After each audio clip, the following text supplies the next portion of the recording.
जय माँ स्कंद माता, आप हो शक्ति की धार। आपकी कृपा से हमारा जीवन सुख समृद्ध हो जाए। आपकी पूजा से हमारा जीवन संकट मुक्त हो जाए। आप सभी को नवरात्रि के 5वें दिन की ढेर सारी शुभकामनाएं। आज की इस वीडियो में आप सुनेंगे माँ स्कंद माता की संपूर्ण कथा। देवासुर संग्राम के सेनापति भगवान स्कंद यानी भगवान कार्तिकेय जी की माता होने के कारण इन्हें स्कंद माता के नाम से जाना जाता है। ये देवी शक्ति और सुख का एहसास कराती हैं। स्कंद माता सूर्यमंडल की अधिष्ठात्री देवी हैं। इसी कारण इनके चेहरे पर तेज विद्यमान है। इनका वर्ण शुभ्र है। भगवान स्कंद को बाल रूप में गोद में बिठाए हुए ये देवी वात्सल्य से ओतप्रोत हैं। माँ की उपासना के साथ ही भगवान स्कंद की उपासना स्वयं ही पूर्ण हो जाती है, क्योंकि भगवान बाल स्वरूप में सदा ही माँ की गोद में विराजते हैं। भवसागर के दुखों से मुक्ति पाने के लिए इससे दूसरा सुलभ साधन कोई नहीं है। स्कंद माता कलश के आसन पर विराजमान रहती हैं, इसलिए इन्हें पद्मासना देवी भी कहते हैं। इनका वाहन भी शेर है। इन्हें कल्याणकारी शक्ति की अधिष्ठात्री देवी भी कहा जाता है। इन देवी की 4 भुजाएं हैं। बाईं तरफ की ऊपर वाली भुजा से इन्होंने भगवान स्कंद को पकड़ा है। नीचे वाली भुजा से कमल का पुष्प धारण किया है। दाईं तरफ वाली ऊपर की भुजा वर मुद्रा में है और नीचे वाली भुजा में कमल का पुष्प है। देवासुर संग्राम में ताड़कासुर नामक दैत्य का वध करने के लिए ही भगवान स्कंद की उत्पत्ति हुई थी। प्राचीन कथा के अनुसार कार्तिकेय जी का जन्म भगवान शिव और माता पार्वती से दूर सरकंडे के वन में हुआ था। उस बालक के 6 मुख थे। उस वन में कृतिकाएं रहती थीं। कृतिकाओं को वह बालक मिला और उन्होंने इसका लालन पालन किया। इस वजह से बालक का नाम कार्तिकेय पड़ा। शिवजी और पार्वती से दूर कार्तिकेय बड़ा होने लगा। कृतिकाएं बहुत अच्छी तरह से बालक का ध्यान रखती थी। एक दिन शिव जी को अपनी संतान के बारे में मालूम हुआ। संतान के बारे में जानकारी मिलते ही शिव जी ने अपने सेवकों को तुरंत ही सरकंडे के वन में भेजा और बालक को लेकर आने के लिए कहा। शिव जी के दूत वीरभद्र, विलालाक्ष, शंभुकर्ण, नंदीश्वर, गौकार्णस्य, दधिमुख आदि सरकंडे के वन में पहुंचे और कृतिकाओं के साथ कार्तिकेय स्वामी जी को लेकर शिव जी के पास लौट आए। कार्तिकेय कैलाश पर्वत पर पहुंचे तो सभी बहुत खुश थे। शिव जी और पार्वती जी ने बालक को गले से लगाया और उसे बताया कि तुम हमारी संतान हो। शिव पार्वती ने कार्तिकेय को परिवार का महत्व समझाया और परिवार के साथ ही समाज की भलाई के लिए काम करने की सीख दी। शिव जी ने कार्तिकेय जी से कहा, तुम बहुत वीर हो, इसलिए आज से तुम्हें देवताओं का सेनापति नियुक्त किया जा रहा है। उस समय तारकासुर का आतंक था और उसे वरदान मिला था कि उसका वध शिवपुत्र द्वारा ही होगा। जब कार्तिकेय स्वामी देवताओं के सेनापति बने तो उन्होंने तारकासुर का वध किया था। माँ भगवती के स्कंद माता स्वरूप की असली पहचान उनके पुत्र स्कंद कुमार की वजह से ही है। संतानहीन दंपतियों को खास तौर पर आज के दिन स्कंद माता की पूजा अवश्य करनी चाहिए। स्कंद माता की कृपा से निसंतान को संतान सुख मिलता है और संतानों से जुड़ी समस्याएं भी खत्म हो जाती हैं। प्रिय श्रोताओं, अब सुनिए महिषासुर मर्दिनी स्तोत्र का हिंदी अनुवाद। हे हिमालय राज की कन्या, विश्व को आनंद देने वाली, नंदीगढ़ों के द्वारा नमस्कृत, गिरिवर विंध्याचल के सिरों पर निवास करने वाली, भगवान विष्णु को प्रसन्न करने वाली, इंद्रदेव के द्वारा नमस्कृत, भगवान नीलकंठ की पत्नी, विश्व में विशाल कुटुंब वाली और विश्व को संपन्नता देने वाली, महिषासुर का मर्दन करने वाली भगवती, अपने बालों की लता से आकर्षित करने वाली पर्वत की पुत्री, तुम्हारी जय हो, जय हो, जय हो।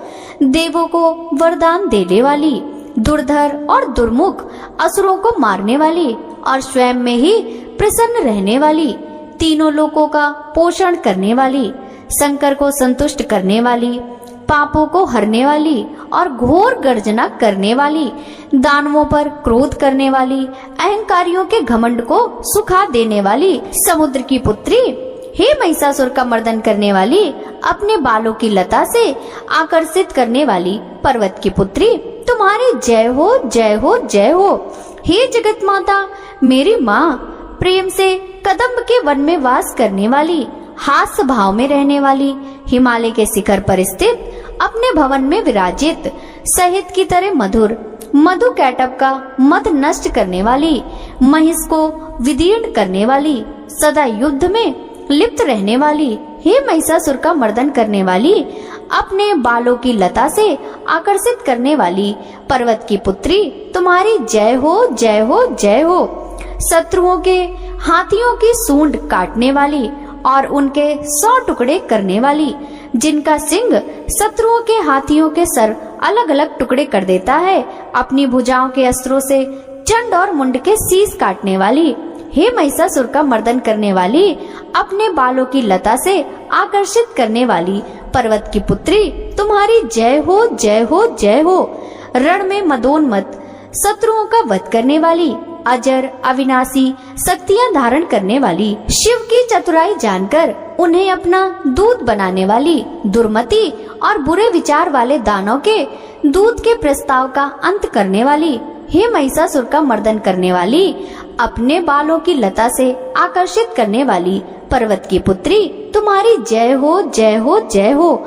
शरणागत शत्रुओं की पत्नियों के आग्रह पर उन्हें अभय देने वाली, तीनों लोगों को पीड़ित करने वाले, दैत्यों पर प्रहार करने योग्य त्रिशूल धारण करने वाली, देवताओं की दुदुम्बी से दुमी दुमी की ध्वनि को सभी दिशाओं में व्याप्त करने वाली, हे महिषासुर का मर्दन करने वाली, अपने बालों की लता से आकर्षित करने वाली पर्वतराज की पुत्री, तुम्हारी जय हो जय हो जय हो।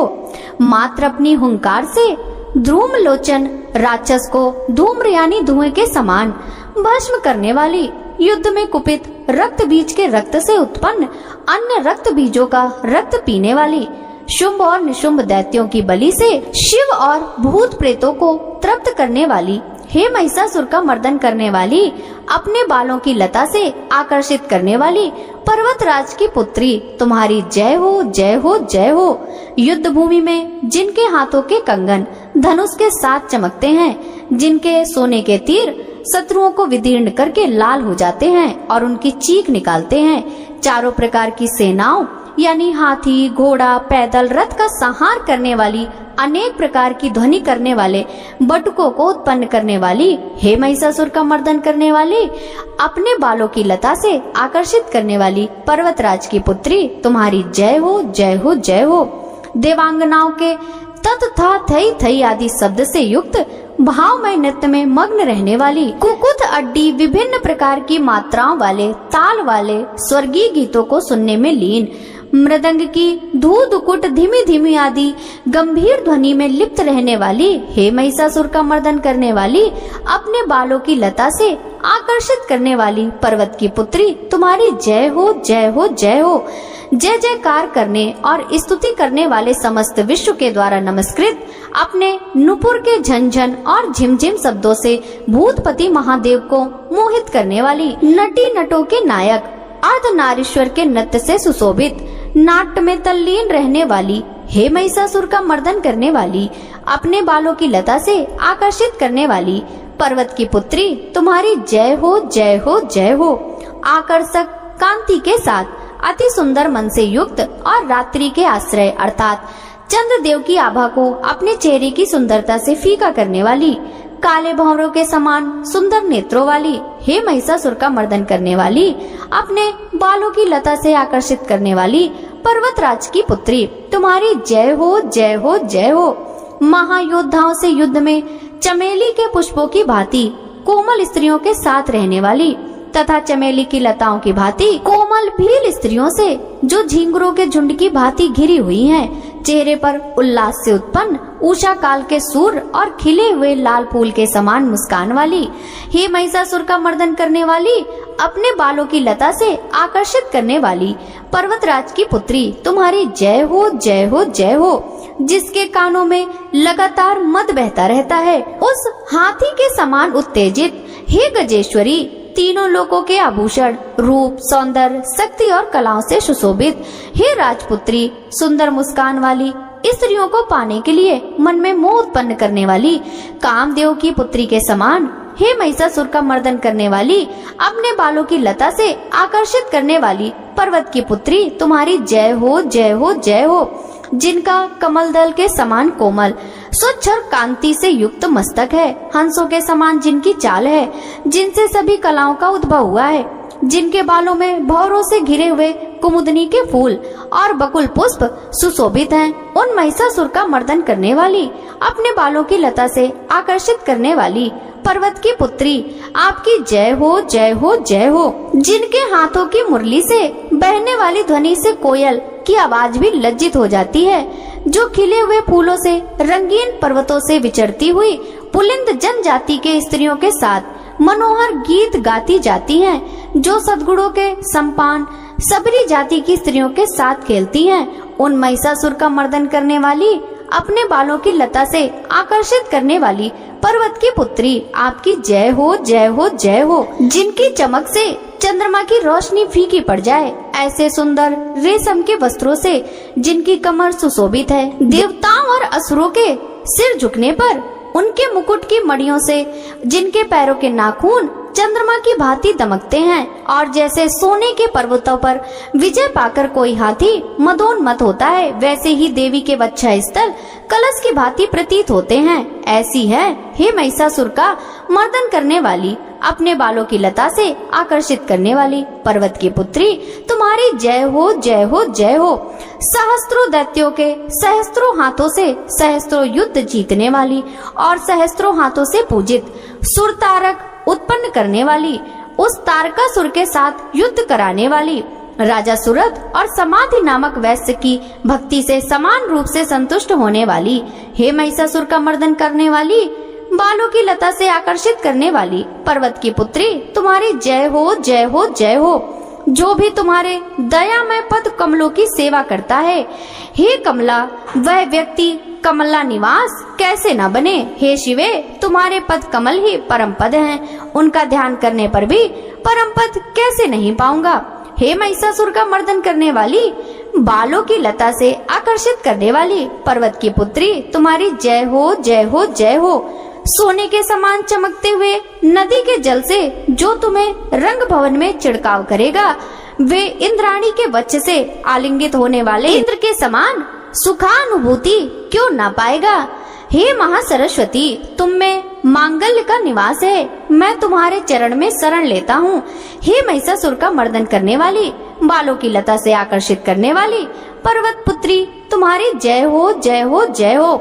तुम्हारा निर्मल चंद्र समान मुख चंद्रमा का निवास है, जो सभी अशुद्धियों को दूर कर देता है। नहीं तो क्यों मेरा मन इंद्रपुरी की सुंदर स्त्रियों से विमुख हो गया। मेरे मत के अनुसार तुम्हारी कृपा के बिना शिव नाम के धन की प्राप्ति कैसे संभव हो सकती है। हे महिषासुर का मर्दन करने वाली, बालों की लता से आकर्षित करने वाली पर्वत की पुत्री, तुम्हारी जय हो, जय हो, जय हो। हे दीनों पर दया करने वाली उमा, मुझ पर भी दया ही कर दो। हे जगत जननी, जैसे तुम दया की वर्षा करती हो, वैसे ही तीरों की वर्षा भी करती हो, इसलिए इस समय जैसा तुम्हें उचित लगे वैसा करो, मेरे पाप और ताप दूर करो। हे महिषासुर का मर्दन करने वाली, बालों की लता से आकर्षित करने वाली पर्वत की पुत्री, तुम्हारी जय हो, जय हो, जय हो। प्रिय भक्तों, अब हम सब मिलकर पूजन में तथा पाठ में हुई भूल चूक एवं त्रुटियों के लिए माँ भगवती से क्षमा प्रार्थना करेंगे। हे परमेश्वरी, मुझसे रात दिन सहस्त्रों अपराध होते रहते हैं, अतः आप मुझे अपना दास समझकर कृपा पूर्वक मेरे उन अपराधों को क्षमा करो। हे परमेश्वरी, ना तो मैं आवाहन करना जानता हूँ, न विसर्जन करना जानता हूँ, और न पूजा करने का विधान ही जानता हूँ। हे परमेश्वरी, मुझे क्षमा करो। हे सुरेश्वरी, मैंने जो मंत्रहीन, क्रियाहीन और भक्तिहीन पूजन किया है, वह सब आपकी कृपा से पूर्ण हो। सैकड़ों अपराध करके भी जो भक्त आपकी शरण में आकर केवल जगदम्ब कहकर पुकारता है, वह उस दुर्लभ गति मोक्ष को प्राप्त करता है। जिसे ब्रह्मादि देवगण भी पाने में असमर्थ होते हैं। हे जगदम्बिके, मैं अपराधी हूँ, किंतु आपकी शरण में आया हूँ। इस समय मैं दया का पात्र हूँ, तुम जो चाहो करो। हे देवी, हे परमेश्वरी, अज्ञानवश यह बुद्धि भ्रम होने के कारण भूल से जो कुछ भी मैंने कम या अधिक कर दिया हो वह सब क्षमा कर प्रसन्न हो जाओ। हे जगन माता कामेश्वरी, हे सच्चिदानंद स्वरूपणी परमेश्वरी, आप प्रेम पूर्वक मेरी यह पूजा स्वीकार करो और मुझ पर प्रसन्न हो। हे सुरेश्वरी, आप गोपनीय से भी गोपनीय वस्तु की रक्षा करने वाली हो। आप मेरे द्वारा किए हुए इस जप को ग्रहण करके मेरे सभी अपराध क्षमा करो। हे देवी, हे महेश्वरी, आपकी कृपा से मुझे सिद्धि प्राप्त हो। भक्तों, यदि आपको यह कथा अच्छी लगी हो तो वीडियो को लाइक कीजिएगा। जय माता दी।